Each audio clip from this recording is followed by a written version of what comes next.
This is part 2 of the largest and most intricate artwork that I've ever built.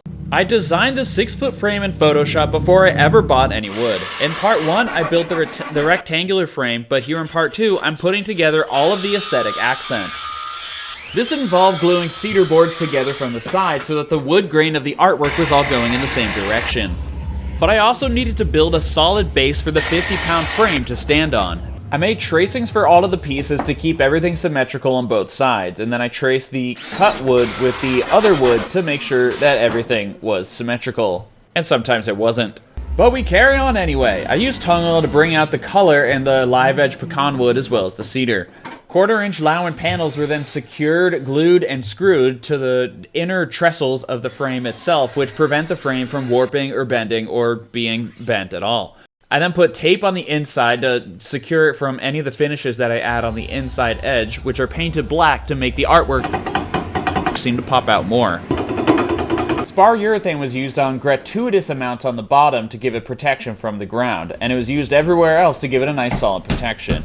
At last, I was finally able to start applying the final accent pieces, which would be the front of the frame that people see when they actually look at the artwork.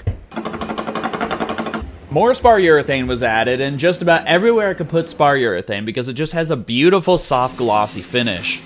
After that, it was sanded down in every single area with 2 fans going in the room so that I inhaled this once, and it sucks. You don't want to inhale spar urethane sanding dust. You just don't. Don't do it. After lifting the artwork up, I was finally able to peel the tape off, and I was about to get started on the most exhilarating part of the process, which is placing this giant metallic photo print onto the frame. The print is sealed to the Lowen wood with a special kind of frame, and I use a cloth napkin that I actually found on a hike to spread the glue around on the inside and give it an even flow. I also built a French cleat on the back, but honestly this video was getting really long and I just didn't want to include those bits, so check this out. Yeah! It's level! This artwork comes with a matching French cleat that is meant to be attached to 2 studs on a wall, and as long as that French cleat is flat on the wall, then the artwork will be as well.